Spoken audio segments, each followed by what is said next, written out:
গল্পকক্ষতে আমি সারা আজ পড়ছি হুমায়ুন আহমেদের একটি ছোট গল্প শঙ্খমালা। অনেক রাতে খেতে বসেছি। মা ধরা গলায় বললেন, খবর শুনেছিস ছোটন? কি খবর? পরী এসেছে। আমি অনেকক্ষণ কোনো কথা বলতে পারলাম না। মা থেমে থেমে বললেন, পরীর একটা মেয়ে হয়েছে। মায়ের চোখে এবার দেখা গেল জল। আমি বললাম, ছি মা, কাঁদেন কেন? মা সহজ স্বাভাবিক গলায় বললেন, না কাঁদি না তো, আর দুটি ভাত নেবি? আমি দেখলাম মার চোখ ছাপিয়ে টপ টপ করে জল পড়ছে। মায়েরা বড় দুঃখ পুষে রাখে। 2 বছর আগের পরী আপাকে ভেবে আজ কি আর কাঁদতে আছে? হাত ধুতে বাইরে এসে দেখি ফুটফুটে জোছনা নেমেছে। চারিদিকে কি চমৎকার আলো! উঠোনের লেবু গাছের লম্বা কোমল ছায়া সে আলোয় ভাসছে। কতদিনের চেনা ঘরবাড়ি কেমন অচেনা লাগছে আজ। বারান্দায় ইজি চেয়ারে আধশোয়া হয়ে বসে আছেন আমার অন্ধ বাবা। তার পাশে একটা শূন্য টুল। ঘরের সমস্ত কাজ সেরে আমার মা এসে বসলেন সেখানে। ফিসফিস করে কিছু কথা হবে। দুজনেই তাকিয়ে থাকবেন বাইরে। একজন দেখবেন উথাল পাথাল জোছনা, অন্যজন অন্ধকার। বাবা মৃদু স্বরে ডাকলেন, ছোটন, ও ছোটন। আমি তার কাছে এগিয়ে গেলাম। তিনি তার অন্ধ চোখে তাকালেন আমার দিকে। অস্পষ্ট স্বরে বললেন, পরী এসেছে, শুনেছিস? শুনেছি। আচ্ছা যা। আজ আমাদের বড় দুঃখের দিন। পরী আজ এসেছেন। কাল খুব ভোরে তাদের বাড়ির সামনে গিয়ে দাঁড়ালেই হয়তো দেখা যাবে তিনি হাসি হাসি মুখে শিমুল গাছের নিচে দাঁড়িয়ে আছেন। শিমুল তুলো উড়ে এসে পড়ছে তার চোখে মুখে। আমাকে দেখে হয়তো খুশি হবেন, হয়তো বা হবেন না। পরী আপাকে বড্ড দেখতে ইচ্ছে করে। আমরা খুব দুঃখ পুষে রাখি। হঠাৎ হঠাৎ এক একদিন আমাদের কত পুরনো কথা মনে পড়ে। বুকের ভেতর আচমকা ধাক্কা লাগে, চোখে জল এসে পড়ে। এমন কেন আমরা? দাঁড়িয়ে দাঁড়িয়ে দেখছি আমার মা হাত ধুতে কলঘরে যাচ্ছেন। মাথার কাপড় ফেলে তিনি একবার আকাশের দিকে তাকালেন। তারপর অনেক সময় নিয়ে উঁচু করলেন। এক সময় এসে বসলেন শূন্য টুলটায়। বাবা ফিসফিস করে বললেন, খাওয়া হয়েছে তোমার? তোমার বুকে তেল মালিশ করে দেব? না। তারপর দুজন নিঃশব্দে বসেই রইলেন। লেবু গাছের ছায়া ক্রমশ ছোট হতে লাগলো। এত দূর থেকে বুঝতে পারছি না, কিন্তু মনে হচ্ছে আমার মা কাঁদছেন। বাবা তার শীর্ণ হাতে মার হাত ধরলেন। কফ জমা অস্পষ্ট স্বরে বললেন, কাঁদে না, কাঁদে না।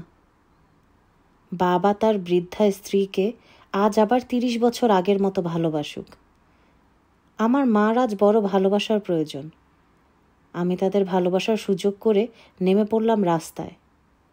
মা ব্যাকুল হয়ে ডাকলেন, কোথায় যাস ছোটন?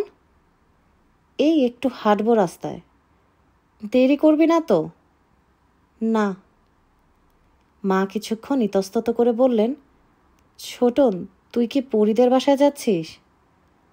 আমি চুপ করে রইলাম। বাবা বললেন, যেতে চায় যাক না, যাক। রাস্তাটি নির্জন। শহরতলির মানুষরা সব সকাল সকাল ঘুমিয়ে পড়ে। তার স্বরে ঝিঝি ডাকছে চারপাশে। গাছে গাছে নিশি পাওয়া পাখিদের ছটছটানি। তবু মনে হচ্ছে চারপাশ কি চুপচাপ। রাস্তায় চিনির মতো সাদা ধুলো চিকমিক করে। আমি একা একা হাঁটি। মনে হয় কত যুগ আগে যেন অন্য কোনো জন্মে এমন জোছনা হয়েছিল। বড়দা আর আমি গিয়েছিলাম পরী আপাদের বাসায়। আমার লাজুক বড়দা শিমুল গাছের আড়াল থেকে মৃদু স্বরে ডেকেছিলেন, পরী, ও পরী। লণ্ঠন হাতে বেরিয়ে এসেছিলেন পরীর মা। হাসি মুখে বলছিলেন, ও মা তুই কবে এলি রে? কলেজ ছুটি হয়ে গেল? ভালো আছেন খালা? পরী ভালো আছে? খবর পেয়ে পরী হাওয়ার মতো ছুটে এসেছিল ঘরের বাইরে। এক পলক তাকিয়ে মুগ্ধ বিস্ময়ে বলেছিল, ইস, কতদিন পর কলেজ ছুটি হলো আপনার। আমার মুখ চোরা লাজুক দাদা ফিসফিসিয়ে বলছিলেন, পরি, তুমি ভালো আছো? হ্যাঁ, আপনি কেমন আছেন? ভালো, তোমার জন্য গল্পের বই এনেছি পরি। এসব কোন জন্মের কথা ভাবছি? হাঁটতে হাঁটতে মনে হচ্ছে এসব কি সত্যি সত্যি কখনো ঘটেছিল? একজন বৃদ্ধা মা, একজন অন্ধ বাবা, এরা ছাড়া কোনো কালে কি কেউ ছিল আমার? পরিয়াপার বাড়ির সামনে থমকে দাঁড়ালাম। খোলা উঠোনে চেয়ার পেতে পরিয়াপা চুপচাপ বসে আছেন। পাশে একটি শূন্য চেয়ার।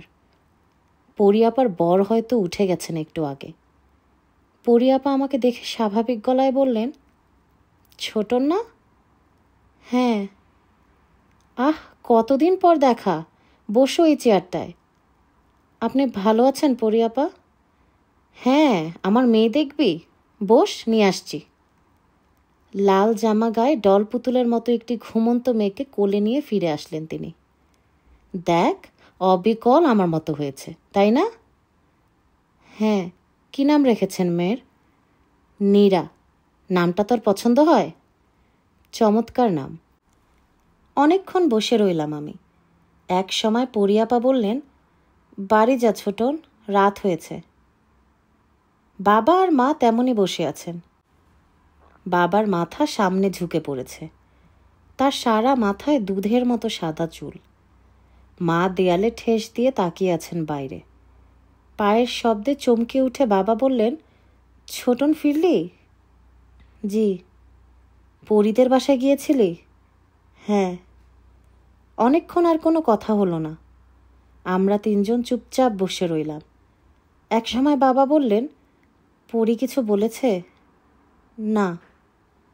মার শরীর কেঁপে উঠল। একটি হাহাকারের মতো তীক্ষ্ণ স্বরে তিনি ফুঁপিয়ে উঠলেন, আমার বড় খোকা, আমার বড় খোকা।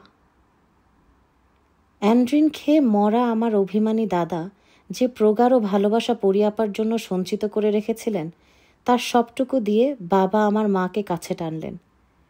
ঝুঁকে পড়ে চুমু খেলেন মার কুঞ্চিত কপালে। ফিসফিস করে বললেন, কাঁদে না, কাঁদে না। ভালোবাসার সেই অপূর্ব দৃশ্যে আমার চোখে জল আসলো। আকাশ ভরা জোছনার দিকে তাকিয়ে আমি মনে মনে বললুম, পরিয়াপা, আজ তোমাকে ক্ষমা করেছি। গল্পকক্ষতে আপনারা শুনছিলেন হুমায়ুন আহমেদের লেখা একটি ছোট গল্প, শঙ্খমালা। আপনি আমাদের চ্যানেলে নতুন হলে প্লিজ সাবস্ক্রাইব করুন এবং আমাদের গল্প পাঠ ভালো লেগে থাকলে বন্ধুদের সাথে অবশ্যই শেয়ার করুন। ভালো থাকবেন, সুস্থ থাকবেন। ধন্যবাদ।